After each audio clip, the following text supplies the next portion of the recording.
dalam tuntutan jaksa, Gus Nur dituntut 10 tahun bukan karena penodaan agama. Sehingga koar-koar sebelumnya menyatakan Gus Nur melakukan penodaan agama, ini adalah fitnah keji, framing jahat yang ingin mendiskreditkan Gus Nur sebagai pelaku penodaan agama. Kalau ijazah palsu Jokowi yang dianggap sebagai kabar bohong, maka harus ada ijazah aslinya. Dan kewajiban bagi jaksa penuntut umum sesuai dengan kaidah agama yang disampaikan oleh ahli agama dari jaksa sendiri, yakni Kiai Haji Misbahul Munir, yang menyatakan bukti itu kewajiban bagi yang menuduh, mendakwa, sementara sumpah bagi yang mengingkari. Nah, dalam kasus kabar bohong ini yang mendakwa jaksa, yang harus membuktikan Gus Dur atau Bambang Tri itu telah melakukan kabar bohong harus jaksa. Dan untuk membuktikan ijazah palsu itu adalah kabar bohong dengan menghadirkan ijazah aslinya.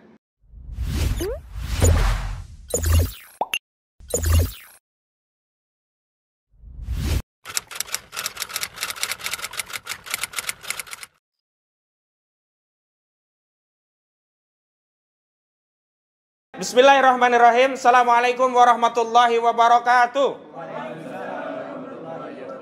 Takbir. Saya ingin sampaikan dan tegaskan pada kesempatan persidangan dalam agenda pledoi hari ini, sesuai tuntutan yang disampaikan oleh saudara jaksa penuntut umum, bahwa ternyata Gus Dur ini sudah difitnah 2 kali oleh penguasa. Apa fitnah itu? Yang pertama, Gus Dur telah difitnah telah melakukan penodaan agama dengan pasal penodaan agama karena Gus Dur membimbing saudara Bambang Trimulyono melakukan mubahalah terkait ijazah palsu Presiden Jokowi. Ini adalah fitnah. Kenapa saya katakan fitnah? Karena sebelumnya melalui Direktorat Tindak Pidana Cyber Barreskrim Mabes Polri, kasus ini yang paling pertama kali disampaikan kepada publik adalah kasus penodaan agama. Kasus mubahalah yang berimplikasi pada penodaan agama.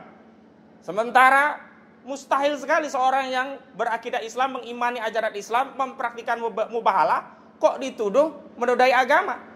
Dan terbukti di dalam persidangan tidak ada satupun saksi yang dihadirkan yang mewakili Majelis Ulama Indonesia, sebagaimana disampaikan oleh Profesor Dr. Mompang El Pangabean dan juga ahli pidana Dr. Muhammad Taufik, bahwa untuk membuktikan unsur penodaan agama itu harus ada keterangan dari ahli agama, dan ahli agama itu adalah ahli agama yang otoritatif dari agama yang terkait. Dan karena mubahalah itu ajaran Islam, maka ahli agama itu harus dari Majelis Ulama Indonesia. Dan dalam tuntutan jaksa, Gus Nur dituntut 10 tahun bukan karena penodaan agama. Sehingga koar-koar sebelumnya menyatakan Gus Nur melakukan penodaan agama, ini adalah fitnah keji, framing jahat yang ingin mendiskreditkan Gus Dur sebagai pelaku penodaan agama. Takbir. Yang kedua, Gus Dur juga dituduh melakukan pecah belah dengan menyebarkan kebencian dan permusuhan berdasarkan sara, suku, agama, ras, dan antar golongan.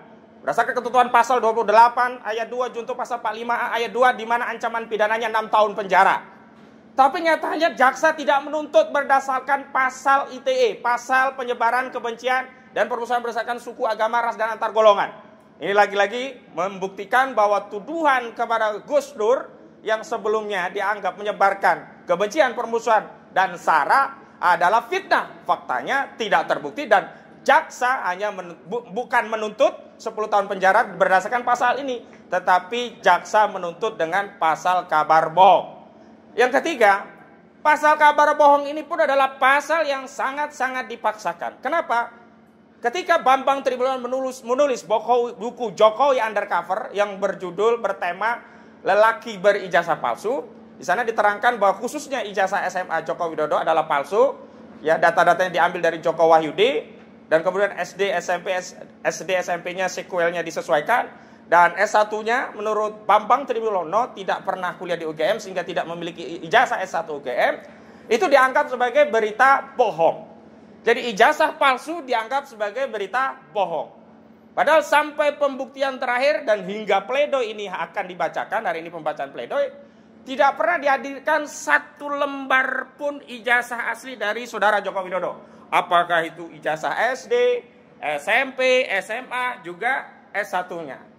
Kalau ya Bambang Tri dan juga Gus Dur dituduh mengedarkan kabar bohong, maka harus ada kabar benarnya. Kalau ijazah palsu Jokowi dianggap sebagai kabar bohong, maka harus ada ijazah aslinya. Dan kewajiban bagi jaksa penuntut umum sesuai dengan kaidah agama yang disampaikan oleh ahli agama dari jaksa sendiri, yakni Kiai Haji Misbahul Munir, yang menyatakan, ya, al-bayyinatu ala mudda'i wal yaminu ala man inkaro. Ya, bukti itu kewajiban bagi yang menuduh, mendakwa. Sementara sumpah bagi yang mengingkari. Nah, dalam kasus kabar bohong ini yang mendakwa jaksa. Yang harus membuktikan Gus Dur atau Bambang Tri itu telah melakukan kabar bohong harus jaksa. Dan untuk membuktikan ijazah palsu itu adalah kabar bohong dengan menghadirkan ijazah aslinya.